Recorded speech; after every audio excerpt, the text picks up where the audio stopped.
just letting y'all know what I harvested today, and this is what we're doing. It's a beautiful Friday. God bless everybody. Inflation is still high, so I need to go grocery shopping because my kids can't sleep on an empty stomach. So come along with me while I go grocery shopping on a budget. We got a bell pepper. We're gonna take this bell pepper too. But we're gonna get some of these Hungarian wax peppers right here. Snip. All right, let's do it. Hungarian wax pepper. It's jalapeno.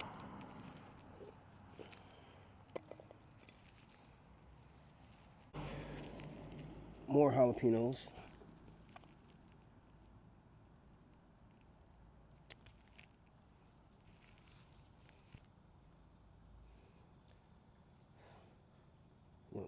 Cut that guy off.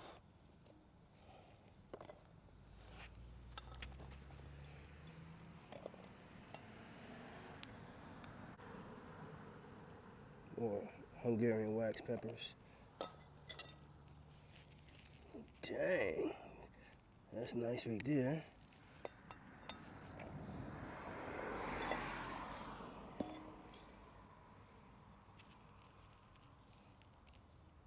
We're gonna clip this one too. We're gonna whack this jalapeno pepper right here. Clip that guy. I missed some last time. There's a Hungarian wax pepper. And clip that guy. We got some jalapenos hidden over here. And clip that guy. We got Hungarian wax pepper that's turning orange. We're gonna clip him before he gets too spicy. We got some cayenne peppers. Snip. Gonna whack that one too. Now they will, I'm gonna snip that one. They will continue to ripen off the vine, so you don't have to worry about letting them get completely red. We got another one in there. We're gonna clip this guy.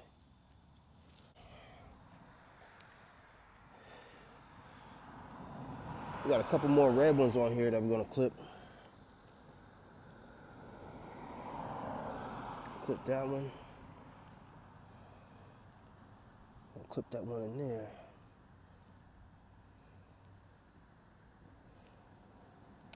Let's clip that one.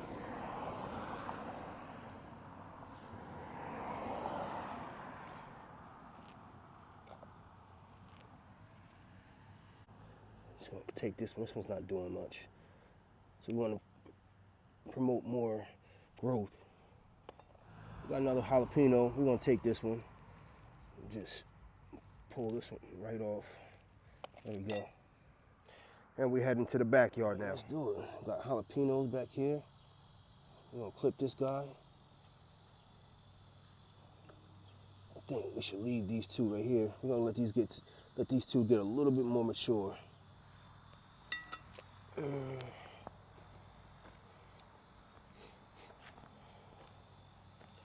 What's right back here? Let's see.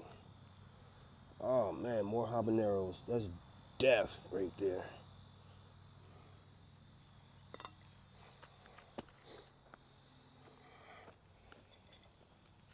Any Hungarian wax peppers we're gonna take off of here? I think I wanna let these get a little bit more ripe. They are growing, for sure.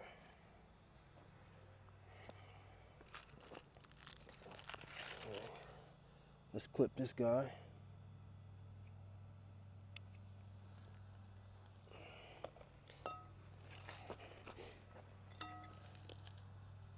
We're gonna clip this one. Promote some more growth on that vine. We're gonna clip this one. Jalapeno.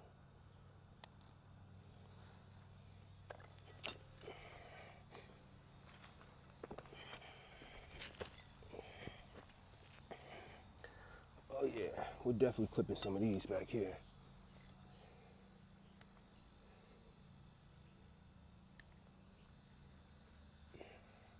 We'll take it. Snip. Clip them.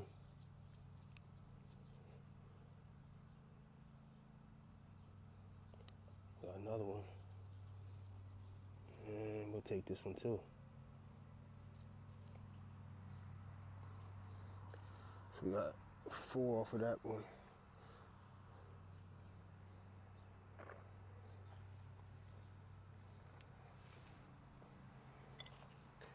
What do we got? More Hungarian wax peppers. We'll take these.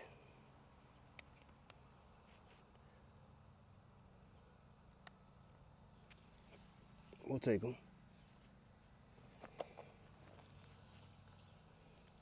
These bell peppers, no, we're gonna let those mature some more. Yeah, we're gonna let that mature. I mean, you could take that one. Should we take it? No, we'll let that mature. Give them a few more days. I'm gonna take this Hungarian wax pepper right here.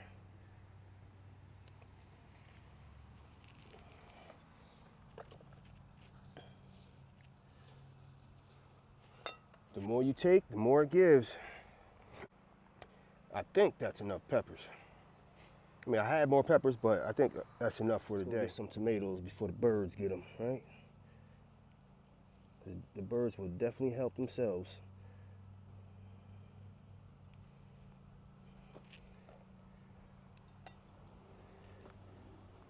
What else we got ripening?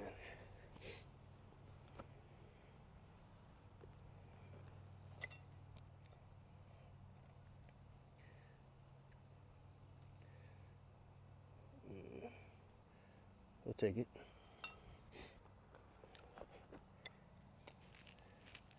Got a few more right there. Just pop them right off.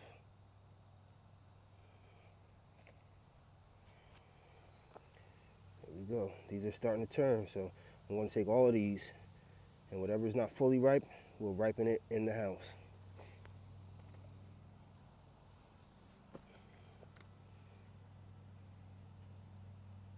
You want to pull everything that's ripe. And as far as tomatoes go, as soon as they're starting to turn, take them off. You'll get more production and the birds won't be attracted to them.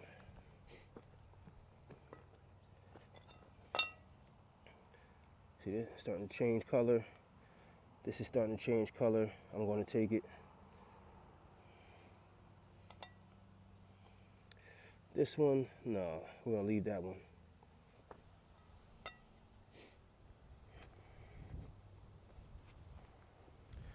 Okay, not bad so far. This is a homemade trellis. We're gonna go get us a butternut squash off of here.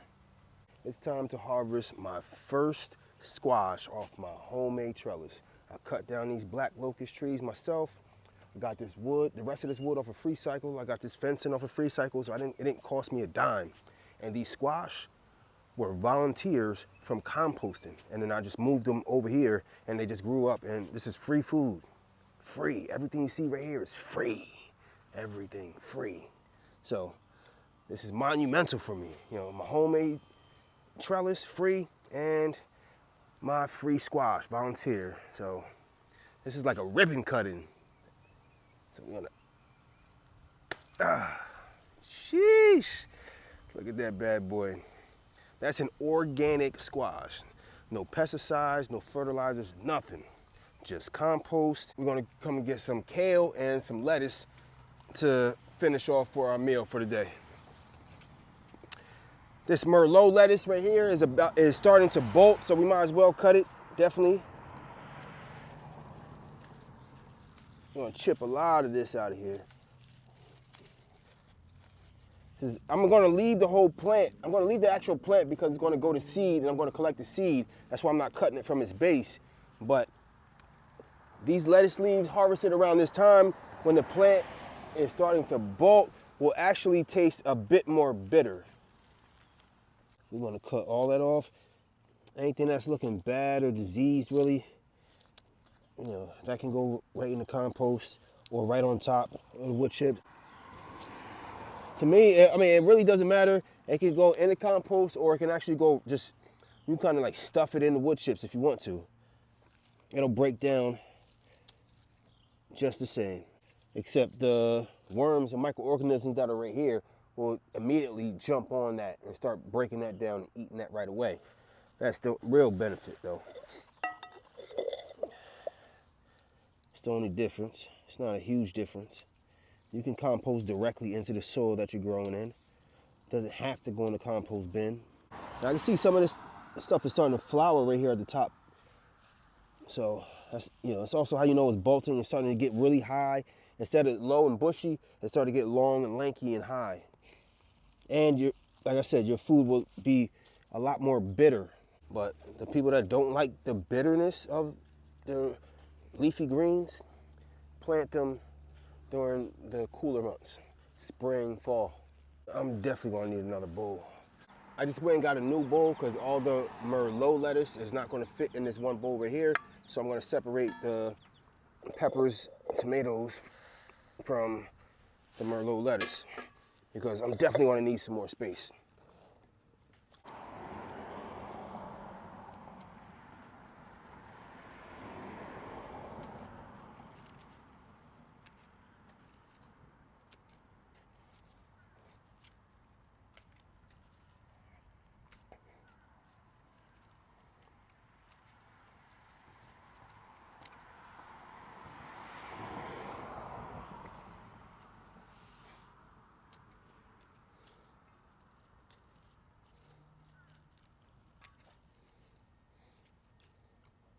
So I just picked off one of the younger leaves. I want to see how bitter it actually tastes. So we're just gonna do like a little quick taste test right here. I mean, I grow my own vegetables and it's netted, so I'm not worried about like it being like overly dirty and needing to be washed. So let me take a bite.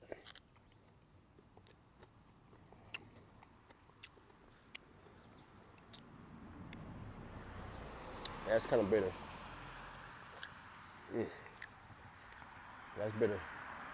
Ugh. Whew. That's bitter. God dang. I don't know what I'm gonna do with this. Ugh. Oh my goodness. That's so bitter. I don't know what I'm gonna do with this. I can't even get this away. I don't think nobody even want to eat this. We got a whole bowl full right here. It's time for me to come get some kale now. I think this is Tuscan kale, but we're gonna take some of this kale and I like to freeze a lot of kale. So whatever I'm not using fresh, I'm gonna freeze it. Just gonna clip a lot of these leaves. And I like to use kale a lot for smoothies. That's one of my go-tos. So we're gonna clip these. We got a lot, you know, we got a couple little ones that are coming in. We're gonna help facilitate those coming in by clipping these bigger leaves off because they're taking up too much energy.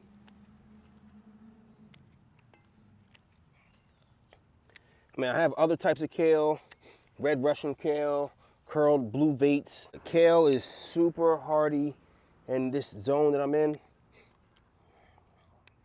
Zone 7, where it's, you know, in the winter, it survives. In the summer, it survives, but in the spring and fall, it thrives. A lot of plants just can't take it and they cannot survive through these harsher months where it's like super cold or super hot.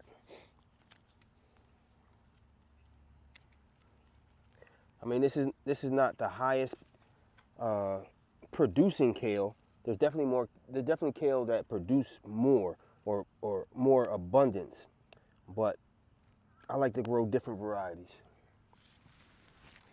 And one of the benefits of freezing it is the fact that you can have it all year round. So as long as you got a nice store of it, If you got a nice stockpile or a nice store of your kale frozen, you can have it whenever you want. It's, you know, blend it up in a smoothie, winter, summer, spring, fall, it doesn't matter. That's why I like to freeze my kale. We're gonna go put some stuff on the scale. We got a ton of kale right here too. That's that Tuscan kale. What the kale looks like after harvesting the kale. So I leave a couple leaves in there, and they start to grow back, and the kale will do well in the fall months. So I leave a little bit of leaves for photosynthesis so the plant continues, but the Merlot lettuce is going to continue to bolt. I leave a little bit there, but I try to harvest as much as I can, and they're going to continue to bolt and go to seed. So I will leave the actual main stem in there so it can go to seed. And you can see some of it starting to flower right there. That's the Merlot lettuce getting ready to flower so it can go to seed, so that it can provide more seed so that more Merlot lettuce can grow in the fall. So plants are highly intuitive. Plants know when it's too hot and they won't thrive and it's not a good environment for them. They put themselves in a process that sends them to seed so that they can seed the ground for the fall and grow more. All right, we have almost 7 pounds of food grown right here.